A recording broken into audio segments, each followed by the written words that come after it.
नमस्कार दोस्तों, आज मैं आपसे पीबी शैली की एक बहुत ही famous poem odd to the west wind को डिस्कस करने जा रही हूँ। Ode to the waste Wind एक ओड है जिसमें किसी पर्सन और थिंग को एड्रेस किया जाता है। यह पोयम पीबी शैली ने 1819 में पतझड़ के सीजन में इटली के फ्लोरेंस नामक शहर में लिखी थी और इसे 1820 में पब्लिश कराया गया। यह पोयम 5 कैंटोज में डिवाइड है और हर एक कैंटो में 14 लाइन है।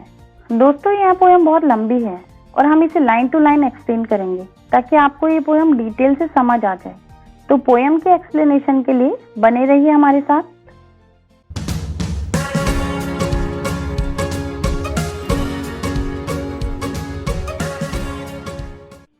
स्वागत है दोस्तों आपका इंग्लिश शाला में। तो चलिए बिना समय गवाते हुए शुरू करते हैं poem odd to the waste wind. यहाँ पोएट वेस्ट विंड को संबोधित करते हुए उसे वाइल्ड बोल रहे हैं, यानी ऐसे विंड जो कि बहुत पावरफुल और स्ट्रॉन्ग है और यह वेस्ट विंड पतझड़ का मूल आधार है। फिर पोएट कहते हैं कि तुम्हारी प्रेजेंस किसी को दिखाई नहीं देती, लेकिन फिर भी तुम इन पेड़ों से सूखी और मृत पत्तियों को यहाँ वहां उड़ा रही हो और ये पत्तियां तुम्हें देखकर ऐसे भाग रही हैं जैसे कोई घोस्ट किसी तांत्रिक को देखकर भाग जाते हैं। ये लीव्स अलग अलग रंगों जैसे येलो, ब्लैक, हल्के पीले और हल्के लाल रंग की हैं और ये पत्तियां झुंड में भाग रही हैं और ये ऐसे भाग रही हैं जैसे किसी महामारी के प्रकोप से लोग झुंड में भागते हैं और तुम वेस्ट विंड इन बीजों को अपने रथ पर लेकर आती हो और इन्हें इनके विंट्री बेड पर ले जाकर सुला देती हो। यानी जो बीज तुम्हारे साथ उड़ जाते हैं वे नीचे ठंडी जमीन में जाकर सो जाते हैं और पूरे विंटर सीजन में तुम उन्हें जमीन में सुलाए रखती हो, उसी तरह सुलाए रखती हो जैसे कोई डेड बॉडी अपनी कब्र में सोई रहती है। और ये बीज तब तक सोए रहते हैं जब तक इन्हें तुम्हारी ब्लू सिस्टर नहीं उठाती। यहाँ स्प्रिंग में चलने वाली हवा को पोएट ने वेस्ट विंड की ब्लू सिस्टर बताया है।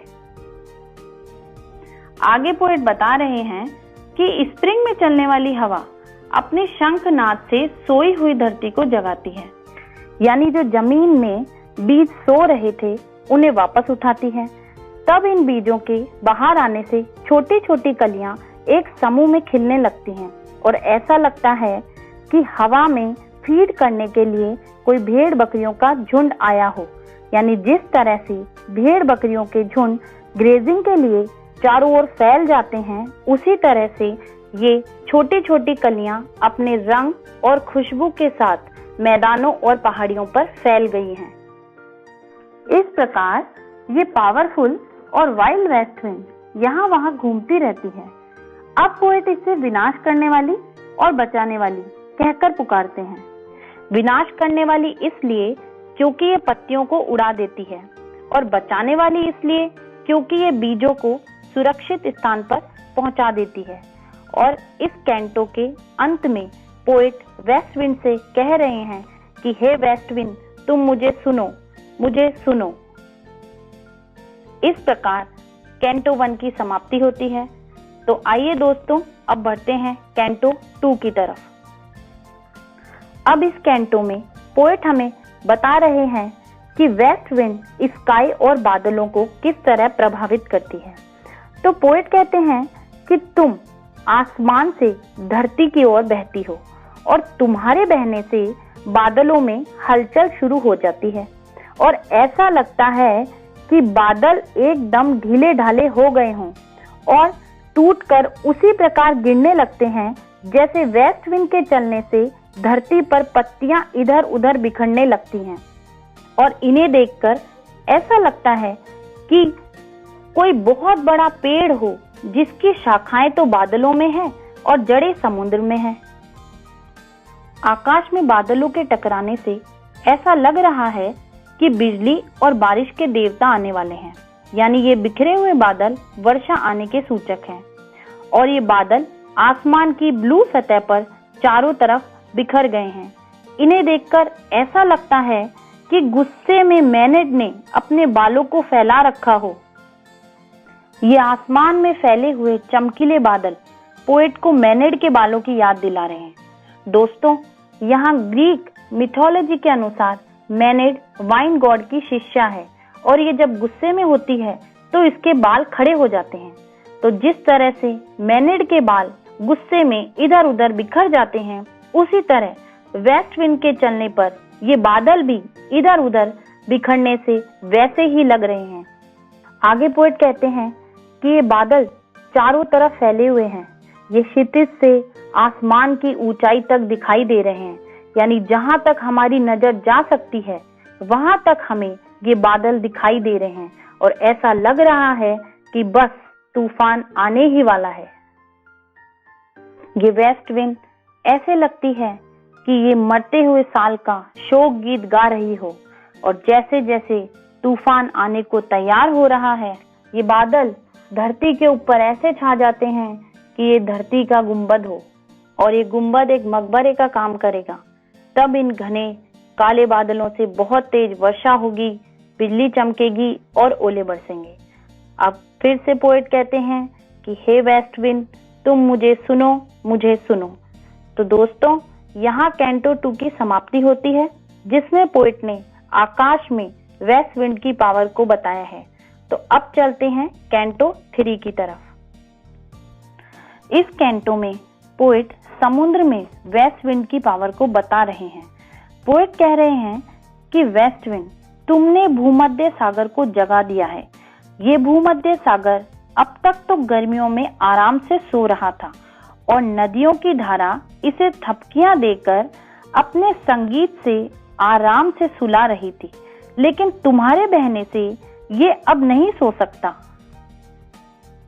आगे पोएट बता रहे हैं कि यह भूमध्य सागर ज्वालामुखी से बने हुए आइलैंड, जो कि इटली में स्थित है, वहां सो रहा था और ये सोते हुए उन महलों और टावर्स को हिलते हुए और कांपते हुए देख रहा था, जो कि ज्वालामुखी आने के बाद समुद्र में गिर गए थे। यानी समुद्र में अंदर पड़ी हुई मीनारें और महल लहरों के प्रकाश से हिलते हुए दिख रहे हैं। क्योंकि ये इमारतें बहुत दिन से पड़ी हुई हैं, तो इन इमारतों के ऊपर समुद्री काई और फूल उगाए हैं और इन काई और फूलों से इतनी अच्छी खुशबू आ रही है जिससे हमारी सभी इंद्रियां मदहोश हो जाएं। अब आगे पोएट कह रहे हैं कि वेस्ट विंड, अटलांटिक के ऊपर से जब तुम गुजरती हो तो तुम अटलांटिक में भी हलचल मचाती हो। इस पानी को तुम लहरों में बांट देती हो और जब तुम इसके ऊपर से गुजरती हो तो समुद्र में उगने वाली वनस्पतियां और फूल अपने पत्तों को गिरा देते हैं। वेस्ट विंड, तुम्हारे चलने से ये वनस्पतियां, ये पेड़, ये फूल डर जाते हैं और डर के मारे कांपने लगते हैं। तब ये पत्तियां झड़ने लगती हैं, धुंधली पड़ जाती हैं और अपने आप को गिरा देती हैं और ये पत्तियां समाप्त हो जाती हैं। अब फिर से पोएट कह रहे हैं कि ओ वेस्ट विंड, मुझे सुनो। तो यहाँ कैंटो 3 की समाप्ति होती है। आइए दोस्तों, बढ़ते हैं कैंटो 4 की तरफ। अब यहाँ पोएट पोयम को पर्सनल टच देते हुए कल्पना कर रहे हैं कि हे वेस्ट विंड, अगर मैं एक सूखी और मृत पत्ती होता तो तुम मुझे अपने साथ ले जाती, और यदि मैं एक तेज गति से चलने वाला एक बादल भी होता तो भी मैं तुम्हारे साथ साथ उड़ जाता, और अगर मैं एक लहर होता तो भी तुम मुझे तुम्हारी शक्ति और गति के साथ आगे ले जाती। इस तरह मैं तुम्हारी शक्ति का भागीदार बनता। हो सकता था कि मैं तुमसे कम शक्तिशाली होता, लेकिन मैं भी तुम्हारी तरह किसी के भी कंट्रोल में न आने वाला हो जाता। फिर पोएट अपने बचपन में वापस जाने की इच्छा जताते हुए कहते हैं कि वेस्ट विंड, अगर मैं अपने बॉयहुड, लड़कपन के दिन में होता, मैं तुम्हारे साथ हर कहीं तुम्हारा साथी बनकर घूमता रहता, तब हो सकता था वेस्ट विंड कि मैं तुमसे भी आगे निकल जाता और मैं तुम्हारी तरह ही शक्तिशाली बन जाता। हालांकि ये सब अभी एक सपने की तरह लग रहा है, लेकिन ये सपना शायद सच हो जाता। अब पोएट कह रहे हैं कि अगर मुझे तुम्हारी शक्ति की आवश्यकता न होती तो मैं तुमसे कभी भी याचना नहीं करता। यानी मुझे तुम्हारी शक्ति की बहुत आवश्यकता है, इसलिए मैं तुमसे प्रार्थना कर रहा हूँ कि तुम मुझे अपनी शक्ति प्रदान करो। इसलिए हे वेस्ट विंड, जिस तरह से तुम एक लहर, एक पत्ते और एक बादल को अपने साथ ले जाती हो, उसी तरह से मुझे भी तुम अपने साथ ले जाओ, क्योंकि मैं जीवन के इन असहनीय कष्टों से दुखी हो गया हूँ और मेरा जीवन कांटों से भरा हुआ है। इसलिए तुम आओ और मुझे अपने साथ ले चलो।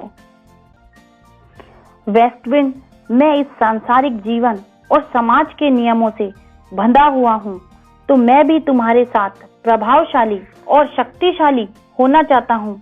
इसलिए हे वेस्ट विंड, तुम आओ और मुझे भी तुम्हारे जैसा तेज, शक्तिशाली और प्रभावशाली बना दो। तो दोस्तों, इस तरह से कैंटो 4 की समाप्ति होती है। अब आइए बढ़ते हैं कैंटो 5 की तरफ। अब यहाँ पोएट वेस्ट विंड से प्रार्थना कर रहे हैं कि वेस्ट विंड, तुम मुझे अपनी वीणा बना लो। जिस तरह तुम फॉरेस्ट को अपनी वीणा बना लेती हो, उसी तरह से मुझे भी अपनी वीणा बना लो। वेस्ट विंड के चलने से जंगलों में एक शोर होता है, एक गीत उत्पन्न होता है। पोएट उसे यहाँ वीणा से कंपेयर कर रहे हैं। फिर पोएट अपने आप को पत्तों से तुलना करते हुए कहते हैं कि क्या हुआ अगर मेरा जीवन भी पत्तों की तरह झड़ रहा है।